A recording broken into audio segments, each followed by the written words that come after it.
सूरत-ए-हाल सबके सामने है। 7 रोज़ हो चुके हैं, बमबारी इसी तरह से जारी है। मासूम बच्चे, ख़वातीन, मर्द सभी उसके अंडर हैं और हालात आप देख रहे हैं। सर, आगे फ्यूचर में क्या होने जा रहा है? ये जो तूफ़ान अलक्सा ऑपरेशन है, क्या मुस्तकबिल होगा इसका?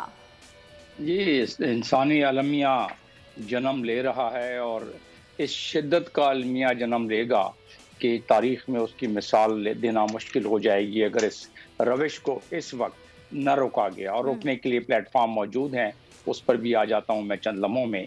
और इसके अलावा अक़वाम मुत्तहिदा कहती है, अनरवा जो वहाँ अक़वाम मुत्तहिदा की एजेंसी है, रिलीफ एजेंसी, वो उसकी तरफ से बयान आया है कि गाज़ा में जहन्नम का एक बहुत बड़ा मंजर पेश होने वाला है। ये अक़वाम मुत्तहिदा के अल्फाज की बता रहा हूँ, हेल होल का उन्होंने लफ्ज़ दिया है।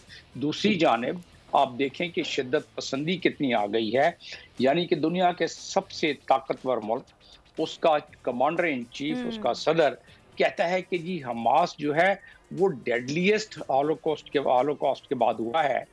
कभी नहीं कहा उसने पिछले 30-40 सालों में कि फ़लस्तीनियों के साथ क्या होता रहा है, बच्चे, बूढ़े, बुजुर्ग और ख़वातीन के साथ। और फिर वो कहते हैं, जो बाइडन कहते हैं कि टेररिस्ट जो है उन्होंने बच्चों के गर्दनें उड़ा दी, जो कि बाद में उसी वाइट हाउस ने कहा कि ये बयान हमने गलतफहमी के बिना पर दिया था।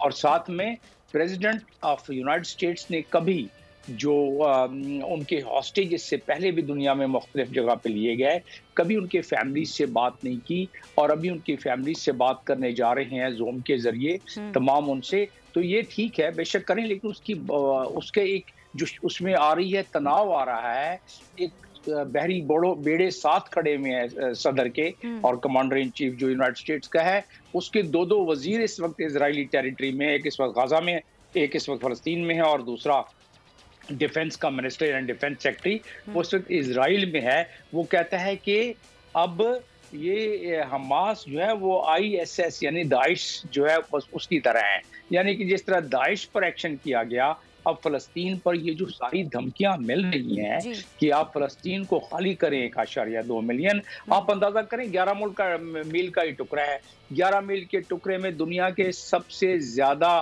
डेंस पॉपुलेशन इधर रहती है, उसमें हर एज ग्रुप के लोग हैं। अक़वाम मुत्तहिदा कहती है कि मुमकिन नहीं है, एक सड़क आ रही है, ये मुमकिन नहीं है कि 11 लाख लोगों को 24 घंटे में निकाला जा सके इधर से। ये बात उनके अपने स्पोक्स पर्सन जो इजराइल के है, उसने भी जब सवाल किया गया तो उसने ये कहा कि है ये मुश्किल काम, लेकिन हमास जाने और उसका काम जाने, हम तो एक्शन करेंगे।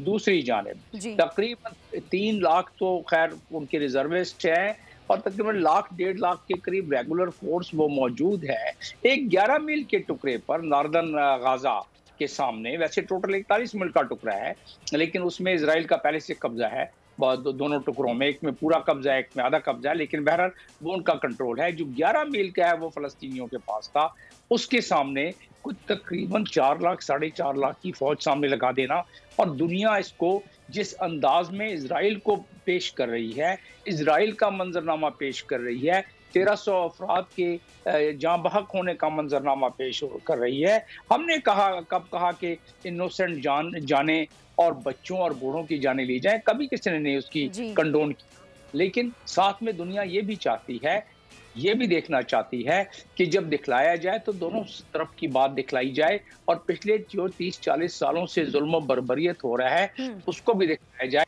और साथ में दुनिया चाहती है कि उसका ये भी मुआयना किया जाए, इस लिहाज से भी उसका एनालिसिस किया जाए कि इंटरनेशनल कानून क्या कहता है। अब एक चीज़ मैं बताता चलूँ, इंटरनेशनल कानून के मुताबिक एक्यूपाइड टेरिटरी, कोई भी काबिज फोर्स अगर किसी एक्यूपाइड टेरिटरी में किसी की ज़मीन पर है, सरजमीन पर फ़लस्तीनियों की, जो अक़वाम मुत्तहिदा के तरफ से डिक्लेयर है, फ़लस्तीन ने तो खैर अपनी जगह पर, अक़वाम मुत्तहिदा कहती है कि ये एक्यूपाइड टेरिटरी है। अक़वाम मुत्तहिदा ने अपने रेजोल्यूशन, सिक्योरिटी काउंसिल रेजोल्यूशन 242 के तहत बताया है कि भाई इसको आपने, ये एक्यूपाइड टेरिटरी है, तो लिहाजा एक और जनरल असेंबली का रेजोल्यूशन है जिसके तहत 2469 कि जिसके तहत ये हक है उन लोगों का फ्रीडम फाइटर हैं कि वो अपने एक्यूपाइड टेरिटरी को खाली कराएं। और बाय द वे आपके नाजरीन के लिए बताता चलूं कि इजराइल तो नौ आबादियाती लोग यानी जिनको बसाया गया جو کہ اقوام متحدہ کے دوبارہ ریزولوشنز کی خلاف ورزی کرتے ہوئے اگر آپ ایکوپائڈ ٹیریٹری میں، جس طرح کشمیر میں ہو رہا ہے، ایکوپائڈ ٹیریٹری میں اگر باہر سے لوگوں کو لا کے بسائیں، اور نہ صرف بسایا جا رہا ہے، ان کو اسکول کے پرائمری اور سیکنڈری اسکولوں میں ان کو ویپن کی ٹریننگ دی جا رہی ہے۔